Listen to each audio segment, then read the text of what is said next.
أعوذ بالله من الشيطان الرجيم بسم الله الرحمن الرحيم الحمد لله رب العالمين وبه نستعين وهو المعين وصلى الله على محمد وآل محمد اللهم صل على محمد وآل محمد. On aborde aujourd'hui l'avant-dernière session de notre atelier de réflexion coranique et Inch'Allah on va terminer donc l'étude et l'exégèse de la sourate numéro 66, la sourate At-Tahrim. Et donc aujourd'hui, on va aborder le verset numéro 12. Et pour cela, on va accueillir Shabar Mahmoud Raza pour qu'il nous fasse part de sa réflexion après avoir lu le verset du jour. Salam alaikum. Wa alaykum assalam wa rahmatullah. On m'entend correctement? Moi, je t'entends bien, oui. Parfait.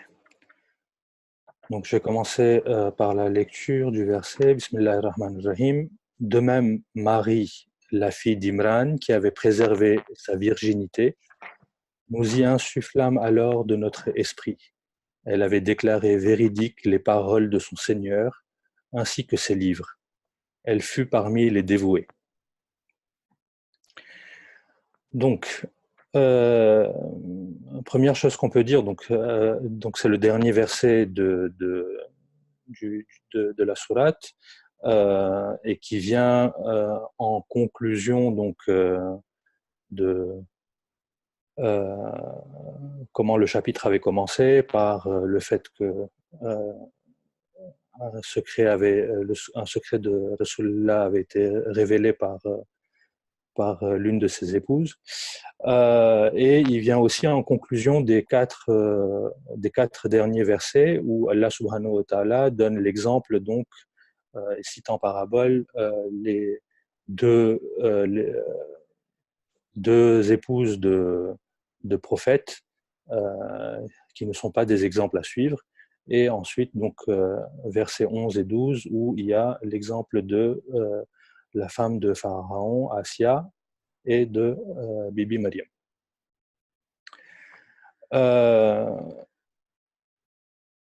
Donc, Allah subhanahu wa ta'ala commence par appeler Maryam par son prénom, contrairement à Assia qui, elle, est citée en tant que la femme de Pharaon. Donc, ça peut démontrer la proximité que Bibi Maryam a envers son créateur.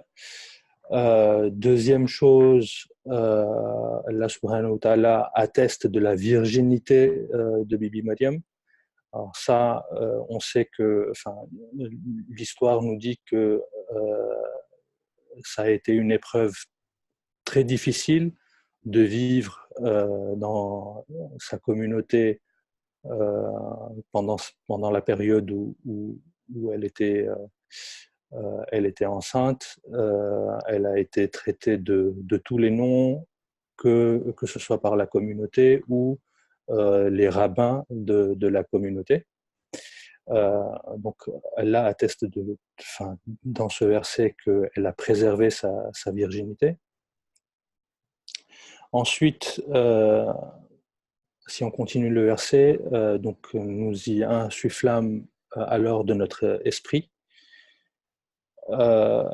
Précédemment, dans le verset précédent, on voit que c'est Bibi Assia qui invoque Allah. Là, il n'y a pas d'invocation de Maryam, mais plutôt que c'est Allah qui lui accorde cela. Alors, une petite chose qui a retenu un petit peu mon attention, c'est sur certaines des traductions, on voit entre crochets, alors j'en ai regroupé 4 ou 5 là, par exemple, il me semble que c'était Blacher, voilà, nous insufflâmes entre crochets un peu de notre esprit. Alors, un peu, ça m'a un petit peu interpellé parce que quand moi je donne un petit peu de quelque chose, c'est-à-dire que la chose en question est finie. Donc je me diminue de quelque chose quand je donne. Euh, Est-ce que c'est comme ça qu'il faut le comprendre ou est-ce qu'il faut le comprendre comme euh, je donne un peu parce que si je donne tout, alors il n'y aurait plus de différence entre moi et ma créature. Et puis, c'est quoi le roux? C'est quoi notre esprit? Euh, Ça, je n'ai pas malheureusement pas pu y répondre. Ensuite, je reviens sur mes notes. Voilà. Elle avait déclaré véridiques les paroles de son Seigneur, ainsi que ses livres.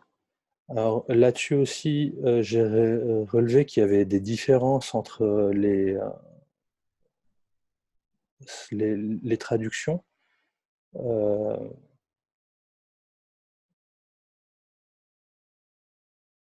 une seconde. Alors oui, voilà. Je vois dans la traduction de Shuraki, par exemple, elle a authentifié les paroles de son Rabb et ses écrits. Euh, c'est une chose que d'affirmer que la parole divine est vraie, et une autre que d'authentifier. Enfin, ça, ça peut prêter confusion à la compréhension du verset. J'espère que ce sera clarifié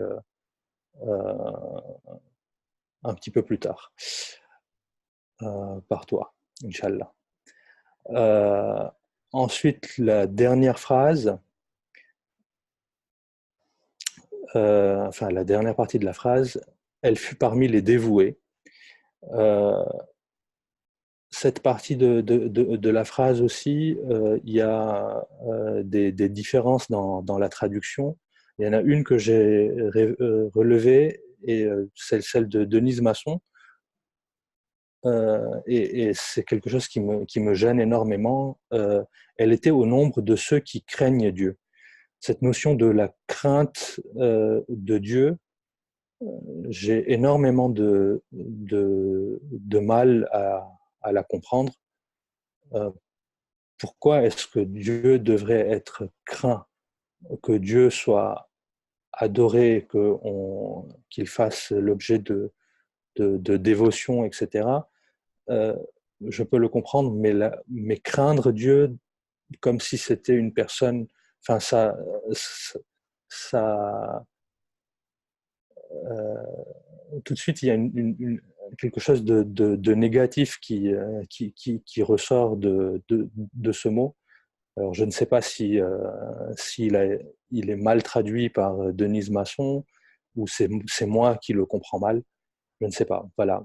Quelques petites réflexions très rapides que j'ai pu retirer du verset.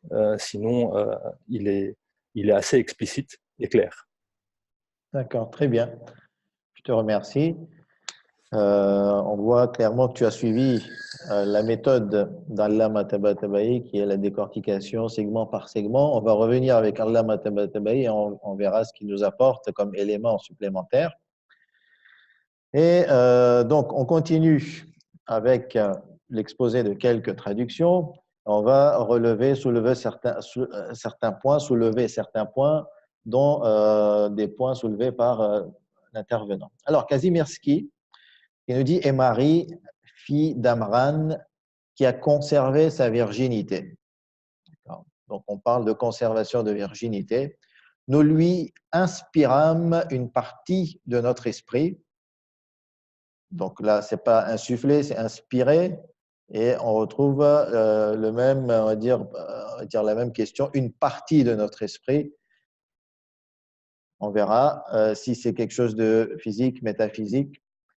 quels éléments nous sont apportés. Elle a cru aux paroles du Seigneur, au livre qu'il a révélé, et elle était obéissante. Pour qanitin, c'est obéissante. Ou min al-qanitin. Alors, regardez la phrase en arabe. Wa kanat min al-qanitin. Qanitin est un terme au pluriel. Donc, c'est traduit wa kanat min al-qanitin, traduit par elle était obéissante. Blacher, il a proposé aussi l'exemple de Marie, fille de Imran, qui se garda vierge. Donc, c'est à peu près similaire que Kazimierski, en laquelle nous insufflâmes un peu de notre esprit, Rodour, qui déclara véridique les arrêts, Kalima, et les écritures de son Seigneur, et qui fut parmi celles faisant oraison. Celle qui fait oraison, c'est celle qui fait des prières dévouées et sincères pour Allah subhanahu wa ta'ala. Shebel, quant à Marie, fille de Imran, qui est restée chaste et dans laquelle nous insufflâmes une partie de notre esprit, elle a cru aux paroles de son Seigneur et à ses livres. Elle était du nombre de ceux qui craignent. Donc, on retrouve le terme craindre ici, celui aussi partagé par Denise Masson. Enfin, Berck est Marie, fille de Joachim. Elle sut fortifier son sexe. Et là, on parle d'organes. Elle préserva sa partie intime. C'est vrai que là, c'est une traduction plus littérale, alors que la traduction de sens, c'est qu'elle est restée chaste. Ou intrinsèquement, elle est restée vierge. Et donc, on voit la différence dans l'appréciation de la traduction. Il y en a une qui est littérale, et il y a d'autres qui sont plus axées sur le sens retiré. Nous y insufflâmes de notre esprit, elle avéra les paroles de son Seigneur et des Écritures, dévote fut-elle entre tous. Donc, on remarque quand même des différences en ce qui concerne le choix de certains termes de traduction. Bien entendu, la substance et la compréhension globale du verset ne changent pas. Il est quand même assez clair. Et dans cette clarté, notre exégète, Dr Mustapha Faraj, pour l'exégèse condensée, nous le confirmera, ou nous la confirmera, cette clarté. Il nous dit, Allah a aussi cité en parabole pour ceux qui ont cru. Marie, fille de Imran, ou Amram, dans la Bible, a priori, laquelle se préserva chastement de tous les hommes.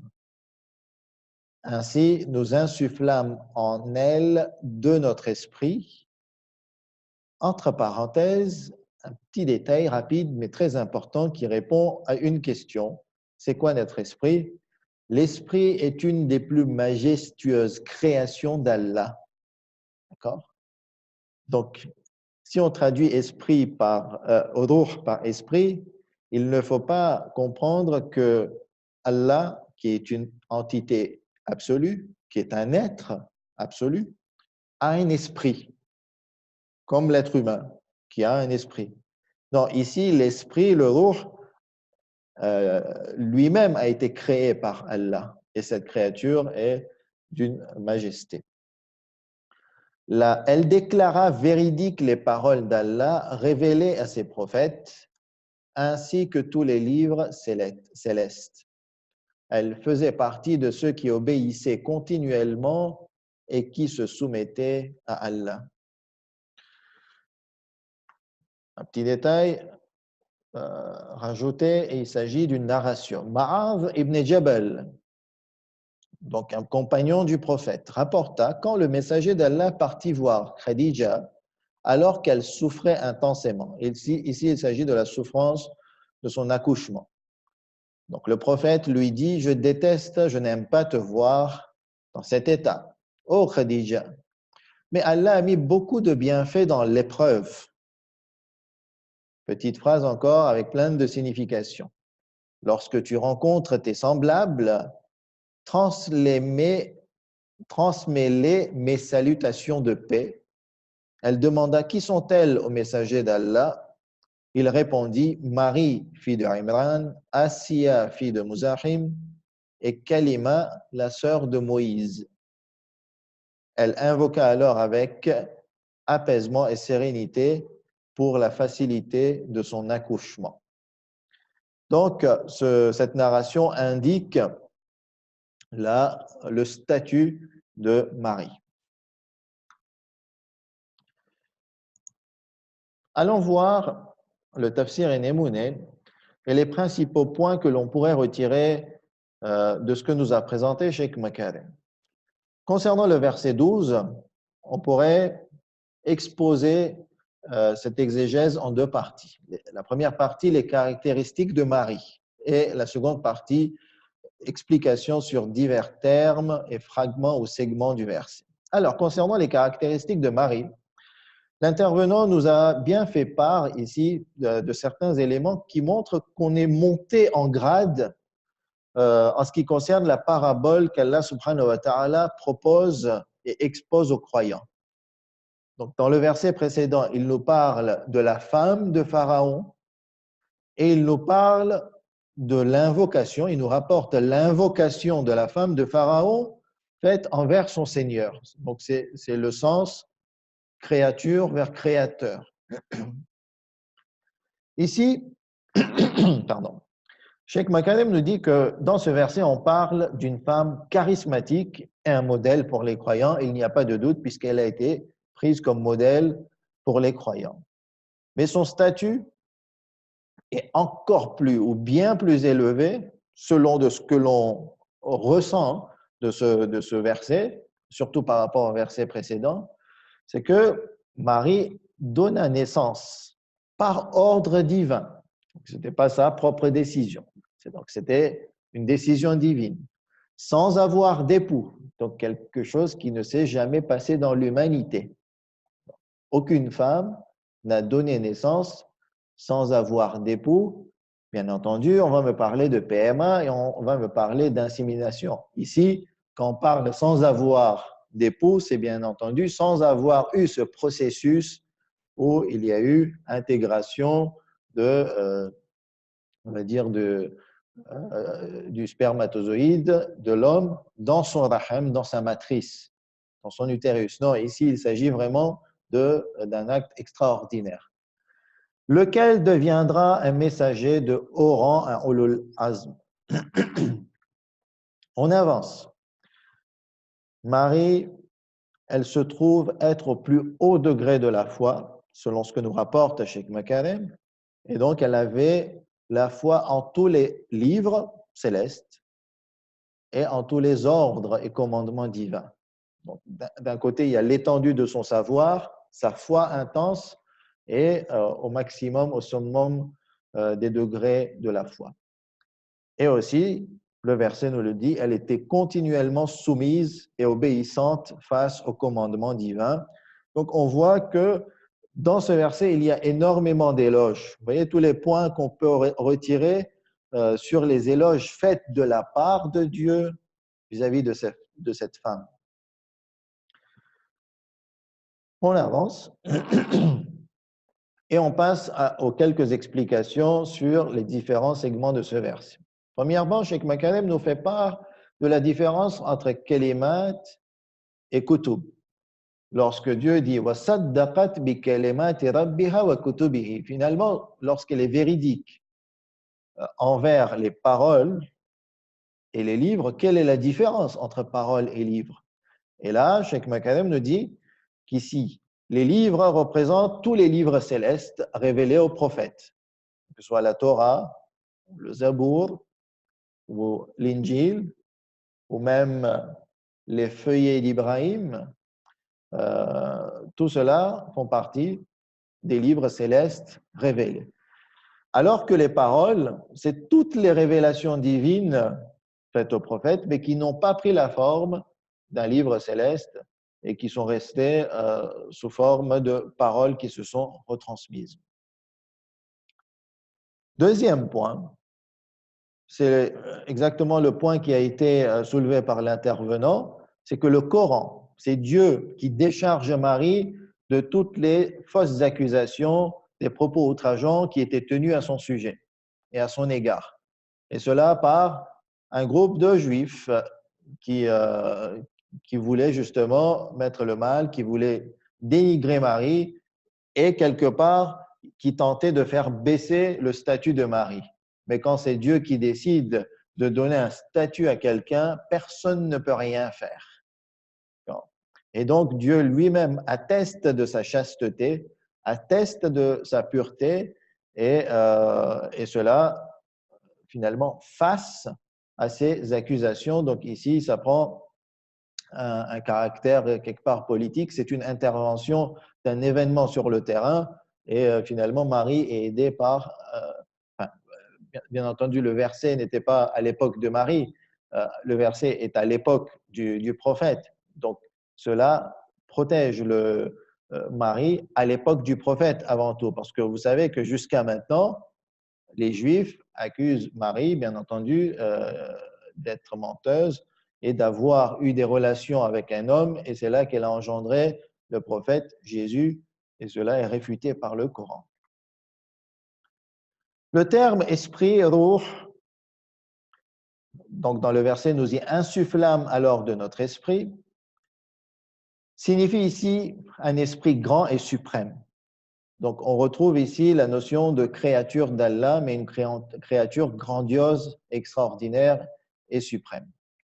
Et lorsqu'on dit l'esprit de Dieu, Ruhullah ou min ruhi rabbi, ou min ruhina, de notre esprit, c'est pas qu'on a pris de l'esprit de Dieu et qu'on a insufflé, ou que Dieu a pris de son esprit pour y insuffler chez Jésus. Non, ici, lorsqu'il y a annexion du terme esprit à Dieu, c'est une annexion d'honorabilité.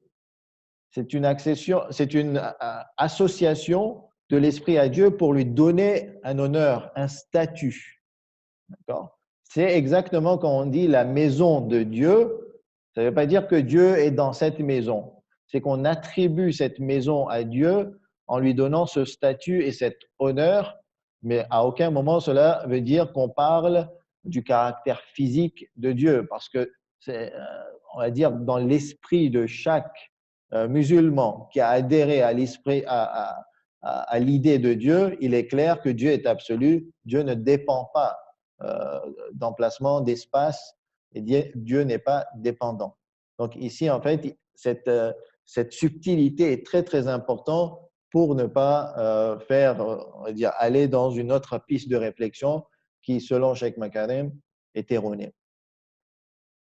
Et enfin, dernier point, c'est concernant les hadiths qui ont été rapportés sur le statut de Marie. Mais Cheikh Makarem nous dit que certains exégèses ont rapporté un hadith sur les femmes charismatiques de haut rang. Et dans ces hadiths, il y a Aïcha, qui est décrite comme étant la meilleure d'entre ces femmes. Donc, il met une petite note en disant qu'il valait mieux ne pas la citer, cette dame, ici dans la sourate At-Tahrim, puisqu'elle est concernée par des critiques, et des critiques quand même acerbes. Donc, au-delà du fait que ce hadith est forgé, selon Cheikh Makarem, c'était vraiment pas le bon endroit pour apporter ce hadith. Donc voilà, en résumé, ce que nous a présenté Cheikh Makarem. Terminons maintenant avec Al-Mizan fi Tafsir al-Qur'an et Allama Tabatabai, qui lui expose l'exégèse de ce verset selon son explication segmentaire. Il commence par le premier segment, wa Maryam ibnata Imran. Donc, clairement, Marie est sujette à des éloges. On la cite par son nom, donc ce qui a été bien relevé aussi par l'intervenant et qui nous a fait part de cette remarque, c'est que dans le verset précédent, il n'y avait pas le nom de la femme de Pharaon. Ici, on cite la personne avec son nom. Il y a une différence. Et un détail très, très important, aucune autre femme que Marie n'a été citée dans le Coran par son nom. Et regardez bien, Marie a été citée plus de 30 fois, il me semble 34 fois, dans 20 sourates différentes. Ça veut dire que son nom, sa citation, sa mention est très très présente dans le Coran, ce qui nous fait comprendre clairement son statut extraordinaire pour Allah subhanahu wa ta'ala et son statut en tant qu'exemple pour les croyants et les croyantes. Donc, c'est vraiment pas une femme à négliger pour nous les musulmans. Et effectivement, Marie est un sujet commun entre les musulmans et les chrétiens, un sujet sur lequel ils pourraient se rassembler, échanger et aller vers un débat et vers l'apaisement entre les différentes tranches et couches de la société, surtout entre les musulmans et les chrétiens, même si généralement ça se passe bien en France, alhamdoulilah, et dans le monde, mais il y a quand même ceux qui veulent inciter au terrorisme et au choc entre les religions, et il faut éviter cela, et il faudrait éviter cela notamment grâce à Marie. Deuxième point, deuxième segment, allati ahsanat farjaha fanafakhna fihi min ruhina. Éloge donc sur la pudeur, sur la chasteté de Marie, et donc étant donné que c'est un exemple pour les croyants et les croyantes doivent s'inspirer de cet exemple et aller vers la chasteté. Et donc, ce n'est pas uniquement un exemple pour les femmes du prophète, mais pour tout le monde. Et donc, c'est un point très, très important, surtout dans la société de notre époque. Et lorsque Dieu nous donne des nasihat, des conseils, des commandements, ce n'est pas pour son bien à Dieu, il n'a rien à gagner, c'est pour le bien de l'homme. Donc, à chacun de nous de ressentir on va dire, la bonté de ce type de commandement et de ce type d'exemple qui nous ont été donnés. Et cet éloge sur la pudeur est plusieurs fois répété dans le Coran et encore une fois, de la même façon que cela a été dit par Sheikh Makarem et par l'intervenant, c'est pour confirmer sa pureté et répondre aux accusations fausses portées par certains juifs contre elle. Concernant le segment, وَصَدَّقَتْ بِكَلِمَاتِ رَبِّهَا, il y a deux sens probables au départ pour cette phrase. Le premier sens, c'est que Marie crut, donc croire et prendre pour vérité les paroles révélées par Allah. Donc ici, c'est la réponse à la question soulevée par l'intervenant lorsqu'il est parti voir d'autres traductions, dont celle de Shuraki, qui lui a traduit, il me semble, de l'hébreu. Donc c'est un juif Shuraki qui a traduit de l'hébreu. Et donc par moment, il utilise des termes qui sont un petit peu lointains du texte arabe. Et il parle, elle a authentifié les paroles et les livres de Dieu. Ici, premier sens avancé par Allama, on parle de croire et prendre pour vérité, accepter comme vérité les paroles révélées par Allah à ses prophètes. Donc généralement, c'est plutôt verbal, qui n'ont pas été figés en livres célestes. Deuxième signification possible, c'est qu'elle prie pour vérité les promesses de récompense et châtiment d'Allah, ainsi que ses commandements et interdictions. Donc ici, les paroles d'Allah, ce sont les récompenses, les châtiments et les commandements et autres interdictions d'Allah subhanahu wa ta'ala. Et ensuite, Allah critique le deuxième sens et il dit que non, ce n'est pas possible que ça soit le deuxième sens. Pourquoi? Parce que après kalimati rabbiha, il y a le terme wa kutubihi et les livres célestes de Dieu qui, eux, englobent les promesses, les châtiments, les commandements, les interdictions. Donc finalement, ça fait répétition. C'est comme si on disait, elle prie pour vérité les promesses, récompenses, châtiments, commandements, interdictions, et les livres célestes d'Allah qui comprend promesses de récompenses et châtiments, commandements, interdictions. Donc ce n'est pas possible. Implicitement, il privilégie le premier sens. Quatrième segment, c'est concernant le terme wa kutubihi. Il s'agit donc de croire et prendre en vérité ou pour vérité les livres qui englobent les lois divines, donc révélées par le ciel, comme la Torah, l'Évangile et le Coran. Et enfin, dernier segment, wa kanat min al-qanitin. Deux sens possibles. Donc, encore une fois, des éléments de réponse pour la question soulevée lors de l'intervention. Est-ce qu'il s'agit de craindre Dieu? Est-ce qu'il s'agit de faire des oraisons et des prières et des invocations? Ou est-ce qu'il s'agit de l'obéissance et de la soumission? Premier sens avancé, c'est qu'elle fait partie des gens obéissants à Allah, en perpétuelle et continuelle soumission et humilité envers lui. Et c'est pour ça que la forme masculine a été préférée à la forme féminine, donc wakanat, et elle était min, donc de al-qanitin, ceux qui obéissent continuellement sont en soumission envers Allah subhanahu wa ta'ala. Donc ça englobe le féminin et le masculin, et dans la forme plurielle, telle que vous savez, comme dans la langue française, c'est le masculin qui prend le dessus, même si maintenant, avec le féminisme actuel, certaines remettent en question ces formes grammaticales. Bref. Donc ici, on parle de gens obéissants, et donc elle était obéissante. Deuxième sens possible, c'est qu'elle fait partie de son clan. Elle fait partie de cette communauté à laquelle donc elle appartient. Pourquoi? Parce que cette communauté comprenait des gens vertueux, obéissants envers Allah. Donc, cette communauté s'appelait les Qanitin, ou était appelée par les Qanitin. Et donc, Marie fait partie de cette communauté obéissante. Allama Tabatabai invalide le second sens. Et pourquoi? Parce qu'il dit qu'ici, on ne veut pas parler d'une communauté ou d'un clan ou d'un groupe. On veut parler de gens obéissants.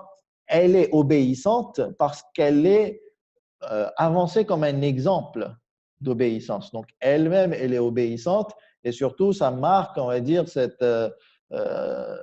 ce côté, cette caractéristique, cet attribut. Premièrement, pour les épouses du prophète, elle n'avait pas été obéissante en divulguant le secret et en créant un trouble à l'intérieur du foyer prophétique, mais aussi pour tous les croyants et croyantes qui, eux, donc, prennent ou doivent prendre Marie comme exemple vis-à-vis de ce critère et vis-à-vis de cet attribut. Donc, voilà en résumé comment a procédé Allama Tabatabai pour décortiquer ce verset. J'aimerais juste rajouter que ce qu'a fait l'intervenant était très, très intéressant et beaucoup d'interventions ont été de ce style. C'est-à-dire qu'on réfléchit sur les termes qui divergent entre les traducteurs. Donc, cela enrichit notre réflexion.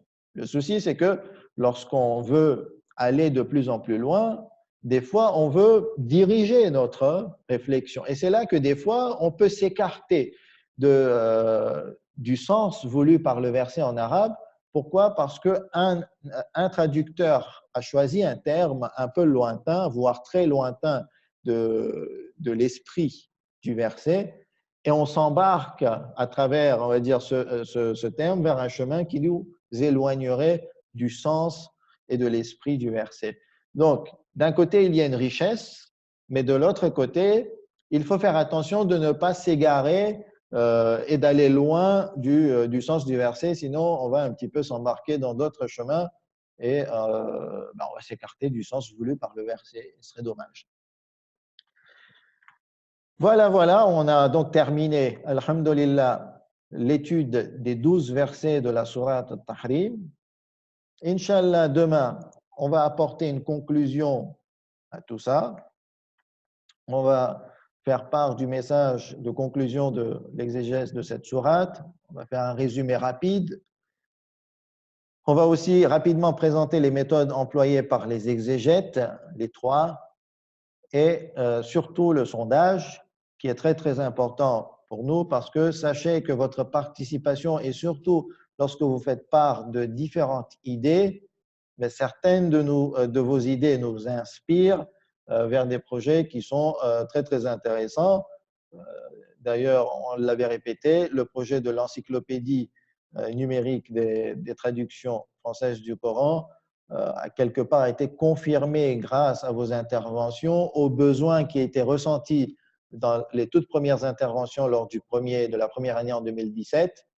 On tire profit, chacun de nous finalement, on tire profit de ces interventions, de ces partages d'avis, et ça peut inspirer, ça peut ouvrir beaucoup de portes grâce à Allah subhanahu wa ta'ala. Et Inch'Allah, donc, on se voit demain pour la conclusion. Wa sallallahu ala Muhammad wa ali Muhammad.